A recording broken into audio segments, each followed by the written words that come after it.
नमस्कार मित्रों, मैं आपका मित्र भूपेन ठाकरे स्वागत करता हूं अपने यूट्यूब चैनल जीएस मंथन 88 पे। और आज का जो हमारा टॉपिक है वो है सेक्स क्रोमोसोमल एन्यूप्लाइडी। सेक्स क्रोमोसोमल एन्यूप्लाइडी याद करिए, इससे जो पहले वाला वीडियो था हम देख रहे थे उसमें अनुवांशिक रोग के बारे में, और अनुवांशिक रोग के बारे में पढ़ते पढ़ते हमने गुणसूत्र देखा, जिन देखा, डीएनए के विषय में हमने कुछ चीज़ों को समझा। और हमने ये भी देखा कि किन गुणसूत्रों की कमी से कौन से रोग होते हैं, और ख़ास तौर पे हमने जो ऑटोसोमल एन्यूप्लाइडी देखे। तो ऑटोसोमल एन्यूप्लाइडी कहने का मतलब ये होता है कि जो 22 जोड़ी गुणसूत्र होते हैं वो ऑटोसोमल या दैहिक गुणसूत्र होते हैं, जो कि शरीर के किसी न किसी अंग का निर्माण करते हैं। और जो 23वां जोड़ी जो गुणसूत्र होता है, जो कि XX या XY के रूप में होता है, उसको हम सेक्स क्रोमोसोम कहते हैं, क्योंकि जो 23वां जोड़ी गुणसूत्र होता है वही काय का निर्धारण करता है, आपके सेक्स का निर्धारण करता है, मतलब आपके लिंग का निर्धारण करता है। इससे पहले वाली वीडियो में हमने देखा था, एक बार देख लीजिए, थोड़ा सा आपको ध्यान आ रहा होगा। तो हमने देखा था ऑटोसोमल एन्यूप्लाइडी से होने वाले रोग। एक्चुअल में ये जो सारी चीज़ें हम लोग पढ़ रहे हैं, चाहे ऑटोसोमल पढ़ें या सेक्स क्रोमोसोमल एन्यूप्लाइडी पढ़ें, ये गुणसूत्र की संख्या में होने वाले परिवर्तन है। चाहे ऑटोसोमल गुणसूत्र में परिवर्तन हो जाए, चाहे सेक्स क्रोमोसोम की संख्या में परिवर्तन हो जाए, तो उनसे जो जो रोग होते हैं उनको हमको समझना होगा। हमने देखे कि ऑटोसोमल एन्यूप्लाइडी में ऑटोसोम जो हैं गुणसूत्र, उनमें जो परिवर्तन होते हैं उससे क्या क्या रोग हो सकते हैं। तो उसमें डाउन सिंड्रोम है, पटाऊ सिंड्रोम है और एडवर्ड सिंड्रोम है। तो हमने ये देखा डाउन, पटाऊ सिंड्रोम और एडवर्ड सिंड्रोम, हमने ये सारी चीज़ें इसमें देखे थे। इसके अलावा आज का जो हमारा टॉपिक है वो है सेक्स क्रोमोसोमल एन्यूप्लाइडी, मतलब सेक्स क्रोमोसोम या सेक्स गुणसूत्र की संख्या में होने वाले परिवर्तन के कारण जो बीमारियां होती हैं, जो सिंड्रोम होते हैं, हम उनको देखेंगे। तो पहला जो सिंड्रोम होता है उसको टर्नर सिंड्रोम कहा जाता है। दूसरा होता है, इसको हम सुपर सिंड्रोम कहते हैं। और उसके बाद में क्लीनफेल्टर सिंड्रोम भी होता है, इसके बाद जैकब सिंड्रोम होता है। तो कुल मिलाकर जो सेक्स क्रोमोसोमल एन्यूप्लाइडी के तहत 4 प्रकार के हमको सिंड्रोम देखने को मिलते हैं। पहला देखिए, यहाँ लिखा है टर्नर सिंड्रोम। क्या क्या चीज़ें होती है टर्नर सिंड्रोम में? देखिए, 2 लिंग गुणसूत्रों में से केवल एक एक्स गुणसूत्र ही पाया जाता है। इसका गुणसूत्र प्रारूप क्या होगा? 44+A। पहले समझ लीजिए क्या लिखा है, 2 लिंग गुणसूत्रों में से केवल एक एक्स गुणसूत्र ही पाया जाता है। बात समझ में आ गई आपको? तो इसमें क्या होगा, इनका गुणसूत्र प्रारूप क्या होगा ये देख लीजिए, 44+A। हमने क्या लिखा, 44+A। इस 44+A का मतलब क्या हो रहा है कि जो 44 गुणसूत्र हैं ये ऑटोसोमल हैं। ए का मतलब क्या होता है, ऑटोसोमल, मतलब ये दैहिक गुणसूत्र हैं प्लस एक एक्स। तो कितना हो जाएगा, 44 और 1 45, ठीक है। जबकि होना कितना चाहिए था, 46। मान लो 44+XX हो जाता है या 44+XY हो जाता है, लेकिन यहाँ पे क्या हुआ, 44+X, मतलब एक X गुणसूत्र आया और दूसरा X और Y यहाँ पर नदारद है। तो कितना होगा, 44 और 1 45। तो देखिए 45 हो रहा है, एक्चुअल में होना कितना चाहिए था, 46। तो यहाँ लिखा भी देखो, ए का मतलब ऑटोसोम होता है, ठीक। ये लक्षण प्रारूपी मादाएं होती हैं। तो क्या होगा, जब ये वाली स्थिति आएगी 44A+X, तो ये किस तरीके के लक्षण प्रदर्शित करेंगी, ये एक प्रकार की मादाएं होंगी। यौनावस्था आने पर वयस्क लक्षण विकसित नहीं होते। याद रखेंगे, जो यौनावस्था आती है इन पे, तो इनके जो वयस्क लक्षण जितने विकसित होने चाहिए उस हिसाब से इनके जो हैं लक्षण विकसित नहीं हो पाते। ऐसी मादाएं क्रियात्मक परिपक्वताएं प्राप्त नहीं करती। मतलब क्रियात्मक परिपक्वता कहने का मतलब इनमें कहीं ना कहीं जो सेक्स मैच्योरिटी होती है या बच्चों को पैदा करने की जो शक्ति होती है वो इनमें नहीं पाई जाती। ऐसी महिलाएं जो होती हैं, ऐसी जो मादाएं होती हैं, उनका जो कद होता है वो छोटा होता है, लेकिन इनके जो जनांग होते हैं वो भी अविकसित होते हैं। और इनके जो वक्ष होते हैं वो चपटे होते हैं, और जो अंडाशय होते हैं वो संयोजी ऊतक पिंडों के रूप में होते हैं। तो कुल मिला के आपको समझ में आ गया टर्नर सिंड्रोम क्या है। इसमें 44A+X, मतलब एक ही एक्स गुणसूत्र आता है, दूसरा जो एक्स गुणसूत्र है वो नहीं आ पाता, मतलब जब एक एक्स गुणसूत्र आ रहा है तो कहीं ना कहीं वो किसके लक्षण प्रदर्शित करेंगी, मादाओं के, है ना। कुल मिलाकर जो एक्स गुणसूत्र होता है किसके लिए जिम्मेदार होता है, वो मादाओं के लिए जिम्मेदार होता है। और यौनावस्था आने पर कैसे होंगे, वो वयस्क लक्षण उतने तेजी से विकसित नहीं होंगे या वो अविकसित टाइप के होंगे। और ये सारी बातें यहाँ पर एक एक करके हमने लिख दी हैं। फिर बंध्यता या इसको हम लोग इम्पॉर्टेंट कहते हैं, वो भी इनमें पाई जाती है। मतलब बंध्यता का मतलब वही होता है कि जो महिलाएं या मादाएं बच्चों को जन्म नहीं दे पाती या उनमें उस तरीके की कंडीशन डेवलप नहीं हो पाती, तो ऐसी मादाओं को हम बंध्यता वाली मादा कहते हैं।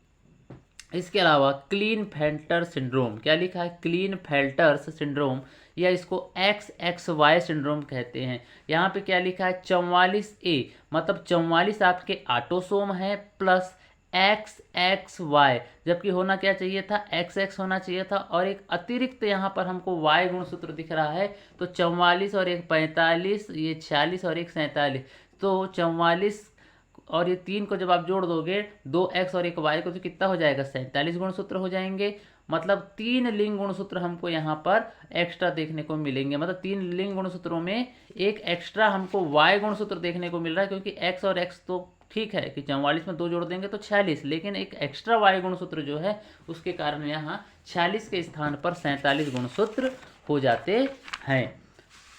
क्या होगा इसमें, सामान्यतः पुरुषों में होती है। ये जो क्या होगा, ये जो लक्षण है सामान्यतः किस में दिखाई देते हैं, पुरुषों में, क्योंकि X, X और Y, क्योंकि जो Y गुणसूत्र अलग से आया है ये कहीं ना कहीं पुरुष के लक्षणों को प्रदर्शित करता है। मतलब सामान्यतः ये पुरुषों में होती है। व्यक्ति का शरीर सामान्य पुरुष जैसा ही होता है। वृषण तथा जननांग अविकसित होते हैं। वृषण और अजननांग जो होते हैं, जो टेस्टिस होते हैं, वो कैसे होते हैं, अविकसित होते हैं। शुक्राणुओं का निर्माण नहीं होता, मतलब वृषण के अंदर जो शुक्राणु होते हैं इनका निर्माण, मतलब स्पर्म का निर्माण नहीं होता। नपुंसक पुरुष, जो कैसा पुरुष आएगा, नपुंसक पुरुष इसमें इस श्रेणी में आते हैं। कुछ सीमा तक स्तनों का विकास होता है। तो कुल मिलाकर हम ये कह लें कि भारत में जो किन्नर या जो नपुंसक होते हैं, जो ताली बजाकर जो नाच गाना करते हैं और अपना जीवन गुजर बसर करते हैं, जिनको हम लोग ट्रांसजेंडर की श्रेणी में रखते हैं, वो कहीं ना कहीं क्लीनफेल्टर सिंड्रोम से ग्रसित पुरुष ही होता है। याद रखिएगा, क्लीनफेल्टर सिंड्रोम से ग्रसित पुरुष ही किन्नर या नपुंसक कहलाता है। आज के बाद आप लोग इस बात को दिमाग में रख लीजिए। अब देख लीजिए, यहाँ लिखा है जैकब सिंड्रोम, या इसको क्रिमिनल सिंड्रोम, या इसको हम XYY सिंड्रोम कहते हैं। इससे पहले हमने क्या देखा था, XXY, लेकिन यहाँ क्या होगा, XYY सिंड्रोम। मतलब 44 ऑटोसोम होंगे और एक X और 2 Y गुणसूत्र। मतलब कुल मिलाकर कहानी यहाँ भी 47 की बनेगी। इससे पहले भी 47 की बनी थी। वहाँ जब 47 की कहानी बनी तो 44A प्लस XXY था, जबकि यहाँ 44A प्लस XYY, मतलब वहाँ पर 2 X थे, उसके बाद y था, और यहाँ पर एक x है और 2 y हो जाएंगे, तो भी यहाँ पर 47 की कंडीशन बनेगी।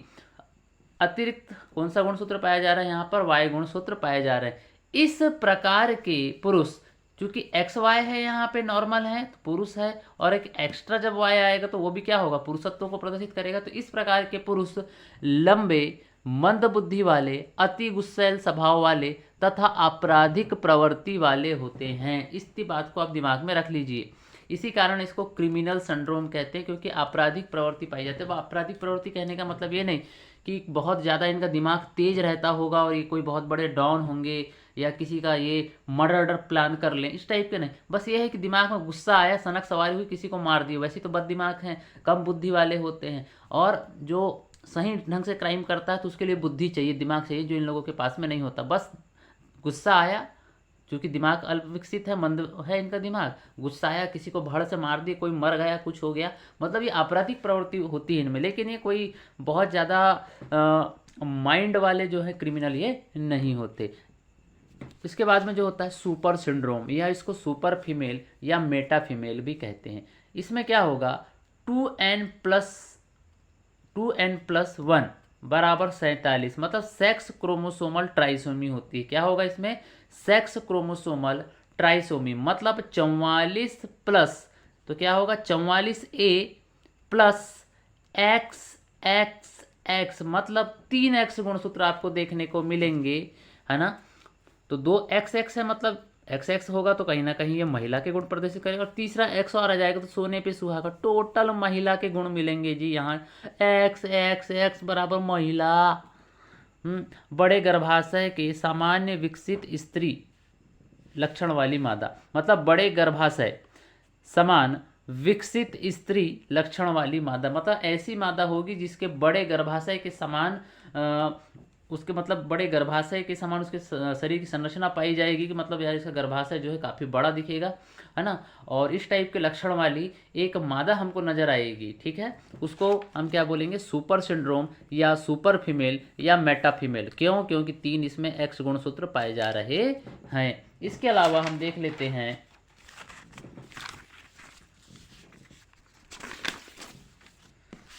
अब गुणसूत्रों की संरचना में होने वाले परिवर्तन के कारण जो आनुवंशिक रोग होते हैं उनके विषय में हमको अध्ययन करना है, क्योंकि इससे पहले जब हमने अध्ययन किया तो गुणसूत्रों की संख्या में होने वाले परिवर्तन हमने देखे। पहले हमने देखे ऑटोसोमल एन्यूप्लाइडी, मतलब जो 44 गुणसूत्र हैं उनमें कैसा क्या परिवर्तन हो रहा है उनकी संख्या में, उसके आधार पे। और फिर उसके बाद हमने देखे लैंगिक गुणसूत्र, मतलब 23वां जो जोड़ी गुणसूत्र है उसमें क्या परिवर्तन हो रहे हैं उसके आधार पे। अब हम देखेंगे गुणसूत्रों की संरचना में होने वाले परिवर्तन के कारण जो रोग होते हैं। याद रखिएगा, ऑफ स्प्रिंग यानी वंशजों में क्रोमोसोम की संख्या माता पिता के समान, लेकिन क्रोमोसोम की संरचना में बदलाव होगा जो ट्रांसलोकेशन के कमजोर पड़ने के कारण हो सकता है। याद रखिएगा, गुणसूत्र जो हैं वो माता पिता के समान ही होंगे, लेकिन क्रोमोसोम की संरचना में बदलाव होगा जो ट्रांसलोकेशन के कमजोर पड़ने के कारण हो सकता है। अब ट्रांसलोकेशन क्या होता है, याद रखिएगा, गुणसूत्र स्थानांतरण की प्रक्रिया, मतलब गुणसूत्रों का क्या होता है, स्थानांतरण होता है। ये इंटरचेंज होते हैं गुणसूत्र आपस में। असल में देख लीजिए, गुणसूत्र कुछ इस तरीके के ये रहते हैं, है ना, ये कुछ इस तरीके के ये रहते हैं गुणसूत्र, और एक गुणसूत्र इस तरीके का रहता है। और कुल मिला के जब ये दोनों यहाँ पे आपस में क्या होते हैं, जुड़ जाते हैं इस तरीके से, है ना। ये तो ये एक गुणसूत्र है, ये 2 गुणसूत्र हैं, और जब दोनों मिलके बनाएंगे तो क्या हो जाएगा, ये जोड़ा बना लिए इन्होंने। तो गुणसूत्र हमेशा काय में पाए जाते हैं, जोड़ों में पाए जाते हैं, याद रखिएगा। और इसका जो बीच वाला जो भाग होता है इसको हम सेंट्रोसोम कहते हैं। क्या कहते हैं, सेंट्रोसोम कहते हैं। तो यही वाली जो प्रक्रिया है, ये जब इनमें परिवर्तन होता है तो इसी को ही हम कहते हैं ट्रांसलोकेशन। जब इनमें गुणसूत्रों में जब इंटरचेंज होता है या स्थानांतरण होता है तो इसी को हम ट्रांसलोकेशन कहते हैं। तो इसमें कभी कभी क्या होता है कि गुणसूत्र जुड़ जाता है और किसी अन्य गुणसूत्र से जुड़ जाता है, मतलब गुणसूत्र का एक टुकड़ा जो है या एक हिस्सा टूट जाएगा और वो टूट कर किसी अन्य दूसरे गुणसूत्र से जाकर जुड़ जाता है। इसके अंतर्गत बहुत सारे हमको सिंड्रोम देखने को मिलते हैं। पहला जो है एपर्ट सिंड्रोम, या इसी को वुल्फ सिंड्रोम भी कहते हैं, या इसी को कारपेंटर सिंड्रोम कहते हैं। अब यहाँ लिखा है, देख लीजिए, एपर्ट सिंड्रोम के विषय में, चौथे गुणसूत्र की भुजा का विलोपन हो जाता है। क्या हो जाता है, चौथे गुणसूत्र की काय का विलोपन हो जाता है, भुजा। अब भुजा क्या होगी, एक भुजा ये हो गई, बीच में क्या हो गया, सेंट्रोमियर, और ये वाला हो गया आपका दूसरी भुजा। तो जो लंबी भुजा होती है उसको हम क्यू भुजा कहते हैं, और जो भुजा छोटी होती है उसको हम पी भुजा कहते हैं। तो एक गुणसूत्र की कितनी भुजाएं पाई जाती हैं, 2 भुजाएं पाई जाती हैं। एक पाई जाती है पी भुजा जो कि लंबाई में छोटी होती है, और एक क्यू भुजा होती है जो कि लंबाई में कैसी होती है, बड़ी होती है। और गुणसूत्र हमेशा जोड़े में पाए जाते हैं। दूसरा गुणसूत्र भी आके इससे क्या होता है, जुड़ जाता है इस तरीके से। तो यहाँ पर क्या होगा, चौथे गुणसूत्र, मतलब जो यहाँ जोड़ी की बात नहीं कर रहा है, यहाँ पर बात कर रहा है ये पहला गुणसूत्र, ये दूसरा गुणसूत्र, ये तीसरा गुणसूत्र, ये चौथा गुणसूत्र। तो चौथे गुणसूत्र की भुजा का क्या हो जाता है, विलोपन हो जाता है। मतलब जो चौथा गुणसूत्र हो जाता है इसकी एक भुजा गायब ही हो जाती है, इतना ही बचता है। इधर का माल ठाल पूरा इसका क्या हो जाएगा, गोल हो जाएगा। तो चौथे गुणसूत्र की भुजा का क्या हो जाता है, विलोपन हो जाता है, गायब हो जाती है। इससे क्या होगा, गंभीर हृदय की बीमारी उत्पन्न होगी।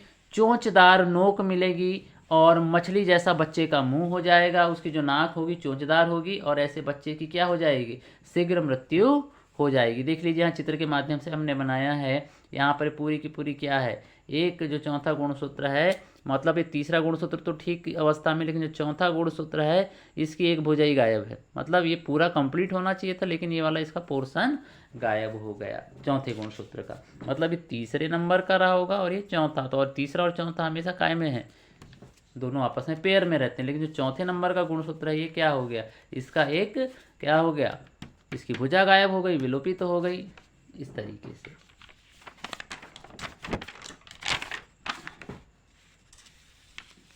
इसके अलावा हम देखते हैं क्राइडू चैट सिंड्रोम, या इसको कैट क्राई सिंड्रोम, या इसको क्या कहते हैं हम लोग, ज्ञात सिंड्रोम भी कहते हैं। क्या कहते हैं इसको, ज्ञात सिंड्रोम भी कहते हैं। मतलब इसमें क्या होगा, पांचवें गुणसूत्र की, यहाँ पांचवी जोड़ी लिखा हुआ था, मैंने काट के सुधारा है उसको, पांचवें गुणसूत्र की छोटी भुजा के विलोपन की वजह से, मतलब जो पांचवें नंबर का जो गुणसूत्र होता है उसकी जो पी भुजा होती है, जो कि पी भुजा हमेशा छोटी भुजा को हम कहते हैं, ये छोटी भुजा क्या हो गया कि ये क्या हो जाएगी, विलोपित हो जाएगी, मतलब गायब हो जाएगी या टूट के अलग हो जाएगी। तो अब ये पर्टिकुलर जब कोई एक भुजा है, इस भुजा के अंदर बहुत सारे जीन मौजूद होंगे, जब बहुत सारे जीन मौजूद होंगे तो ये बहुत सारे प्रोटीनों का निर्माण करेंगे, और जब ये गायब हो जाएगा तो इसके गायब होने से क्या होगा, बहुत सारी हमको क्या देखने को मिलेंगी, बहुत सारी जो है बीमारियां हमको देखने को मिलेंगी, मतलब बहुत सारे हमको परिवर्तन देखने को मिलेंगे। और यहाँ पे क्या होगा, क्राइडू कैट सिंड्रोम की स्थिति देखने को मिलेगी, जिसको कैट क्राई सिंड्रोम या म्याऊ सिंड्रोम कहते हैं। सॉरी, यहाँ म्याथ लिखा है, इसको हम म्याऊ सिंड्रोम भी कहते हैं। क्यों कहते हैं म्याऊ सिंड्रोम, है ना। तो शोधकर्ता कौन थे, 1963 में जे लेजुने नाम के एक वैज्ञानिक थे, उन्होंने इस सिंड्रोम की खोज की थी। इस बीमारी से पीड़ित शिशु रोता रहता है, तब असामान्य रूप से बिल्ली की म्याऊ सदृश ध्वनि उत्पन्न होती है। मतलब जब कोई बच्चा जो इस बीमारी से ग्रसित है, उस बच्चे के रोने के दौरान बिल्ली के जैसी आवाज़ निकलती है या ध्वनि उत्पन्न होती है।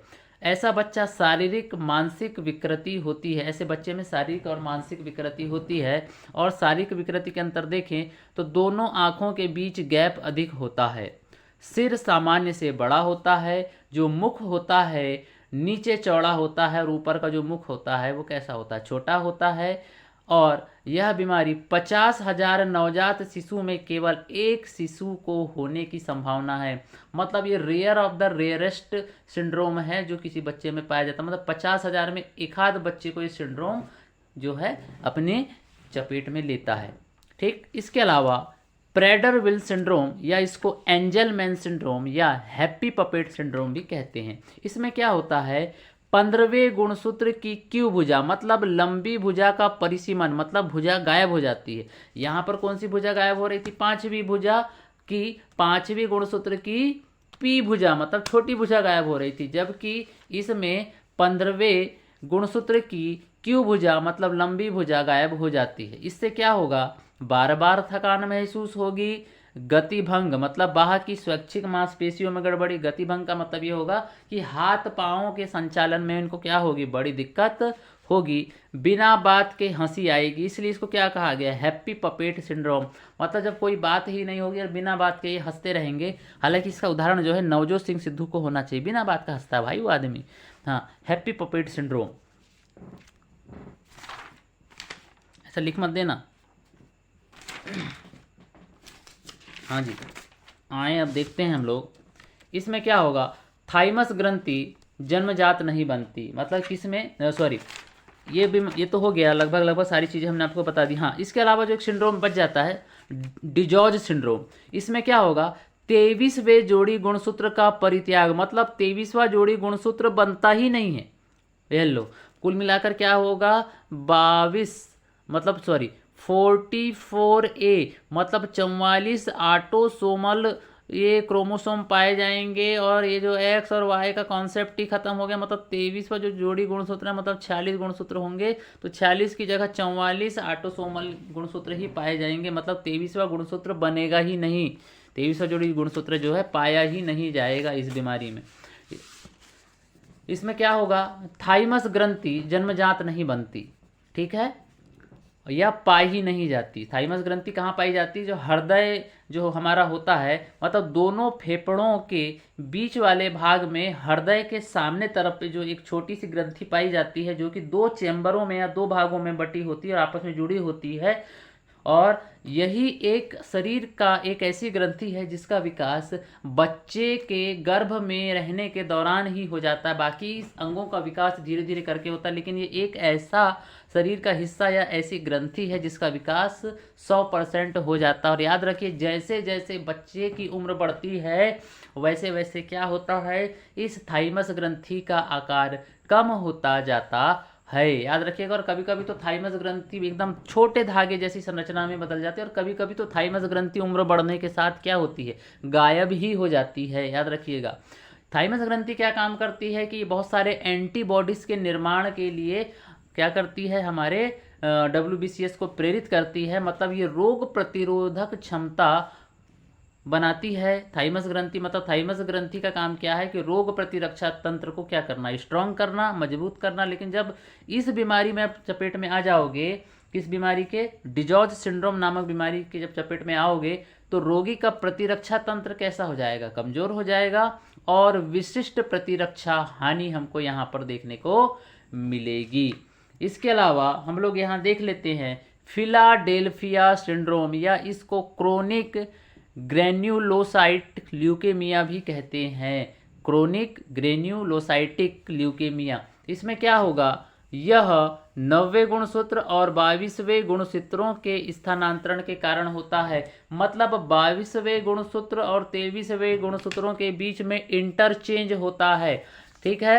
मतलब 22वें गुणसूत्र का क्या होगा, कुछ गुण 90 में आएगा, 90 का कुछ हिस्सा 22वें में चला जाएगा, और दोनों में क्या होगा, स्थानांतरण होगा। इसके परिणाम स्वरूप 21 वर्ष की आयु तक रक्त कैंसर हो जाता है। मतलब इसकी चपेट में जो भी बालक है, जब वो 21 वर्ष की अवस्था प्राप्त कर लेता है, तो उस अवस्था आते आते उसको रक्त कैंसर हो जाता है। और इस 22वें गुणसूत्र को फिलाडेल्फिया गुणसूत्र भी कहते हैं। मतलब 22वें गुणसूत्र को फिलाडेल्फिया गुणसूत्र कहते हैं।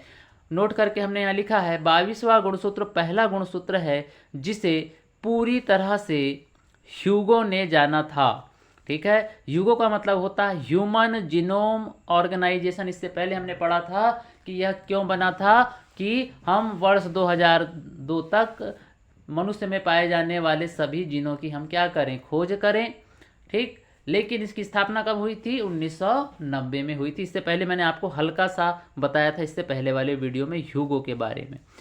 अब एक्स गुणसूत्र की संरचना में होने वाले परिवर्तन के कारण कौन कौन से रोग होते हैं। एक तो वर्णांधता होता है, जिसको हम अंधरंगता या कलर ब्लाइंडनेस कहते हैं। इसके अलावा होता है हीमोफीलिया। अब हम लोग देख लेते हैं कि अंधरंगता क्या होता है, या कलर ब्लाइंडनेस क्या होता है, ठीक, या वर्णांधता क्या होता है। तो इसमें क्या होता है, एक्स गुणसूत्र की संरचना में परिवर्तन के कारण, मतलब एक्स गुणसूत्र की संरचना में परिवर्तन के कारण होता है। इसमें जो नेत्र होते हैं हरे, लाल, पीले, नीले रंग के प्रति असंवेदनशील होते हैं। मतलब इन रंगों से अगर आप मिलते जुलते रंग उनको दिखाओगे, हरा दिखाओगे तो लाल समझ बैठेगा, लाल दिखाओगे तो नीला समझ बैठेगा, नीला दिखाओगे तो वो इन मिलते जुलते रंगों में वो फर्क नहीं कर पाता जो व्यक्ति होता है। और अधिकतर ये बीमारी पुरुषों में होती है, महिलाएं सिर्फ वाहक होती है, क्योंकि महिलाओं में एक्स गुणसूत्र पाया जाता है। तो जो एक्स गुणसूत्र होता है दूसरे एक्स गुणसूत्र के प्रभाव को दबा देता है। अगर इस पे आए तो ये इस एक्स को दबा देता है। लेकिन पुरुषों में एक्स वाई के रूप में गुणसूत्र पाए जाते हैं। अगर ये, और याद रखना, ये जो बीमारी आती है एक्स पे ही आती है। जो हीमोफीलिया है, वर्णांधता है, ये काय में आती है, इसी में ही आता है, एक्स गुणसूत्र में। जब इस पे आता है तो वाई इस एक्स के गुण को दबा नहीं पाता, इसलिए जो पुरुष है वो क्या होता है, इस बीमारी से ग्रसित हो जाता है। और महिलाएं सिर्फ वाहक का काम करती हैं, जो एक पीढ़ी से दूसरी पीढ़ी तक इन बीमारियों को लेकर जाने का काम करती हैं। इसमें और क्या होगा, नेत्र में उपस्थित कोन सेल यानी शंकु और रॉड सेल मतलब छड़ कोशिका की जो संख्या है उनमें कमी हो जाता है, मतलब कॉन सेल और रॉड सेल की संख्या में कमी आ जाएगी। इस कारण क्या होगा, मिलते जुलते रंगों में पहचान कर पाना बड़ा मुश्किल है। मिलते जुलते रंग कौन होते हैं, प्राथमिक रंग हमारे हरे, नीले और लाल। हीमोफीलिया को रॉयल डिसीज भी कहते हैं, क्योंकि ये बीमारी ब्रिटेन के शाही परिवार में सबसे ज़्यादा देखने को मिली, इसी कारण इसको रॉयल डिसीज या शाही बीमारी भी कहते हैं। एक्स गुणसूत्र की संरचना में परिवर्तन के कारण पाई जाती है। चोट लगने पर शरीर में रक्त का थक्का नहीं बनता। ये ऐसी बीमारी है जिसमें रक्त का थक्का नहीं बनता। अगर हाथ कहीं से कट पिट जाए तो लगातार ब्लड बहता रहेगा, ब्लड का बहना बंद नहीं होगा हीमोफीलिया में। तो ये भी एक्स गुणसूत्र के कारण ही होती है। अब वाई गुणसूत्र की संरचना में परिवर्तन के कारण कौन सी बीमारी होती है, तो इसमें होता है पहला हाइपर ट्राइकोसिस। इसमें क्या होगा, अनचाहे बाल शरीर के अलग अलग भागों में आ जाते हैं। कई बार किसी के छाती में बहुत सारे बाल आ जाते हैं, कई बार किसी के कान में बाल आ जाते हैं, कई बार हाथ में बड़े बड़े बाल आ जाते हैं, कई बार तो कुछ लोगों के पीठ में बाल आ जाते हैं। पता नहीं कहाँ कहाँ बाल आ जाते हैं भाई, कैसी बीमारी है ये, है ना। ये पुरुषों में पाई जाती है, याद रखिएगा। वायु गुणसूत्र मतलब पुरुष का गुणसूत्र है, सिर्फ मेल में, यहाँ मैंने लिख भी दिया है। गंजापन, अब आपने कभी टकली लेडीज तो देखी नहीं होगी जो बाल्डनेस से प्रभावित हो। अधिकतर जो टकलापन है या गंजापन है या बाल्डनेस है, ये आपको कहाँ देखने को मिलेगा, पुरुष में। आप बताइए, आपने अगर कोई गंजी महिला देखा हो तो कमेंट में ज़रूर बताइएगा भैया, क्योंकि गंजी महिला होती ही नहीं, गंजा पुरुष होता है, महिला कभी गंजी नहीं होती, क्योंकि ये वायु गुणसूत्र की बीमारी, और वायु गुणसूत्र से पुरुष में पाया जाता, महिलाओं में नहीं पाया जाता, याद रखिएगा। तो दो बीमारियां वायु गुणसूत्र से, हाइपर ट्राइकोसिस और गंजापन, जिसको अंग्रेजी में हम बाल्डनेस कहते हैं।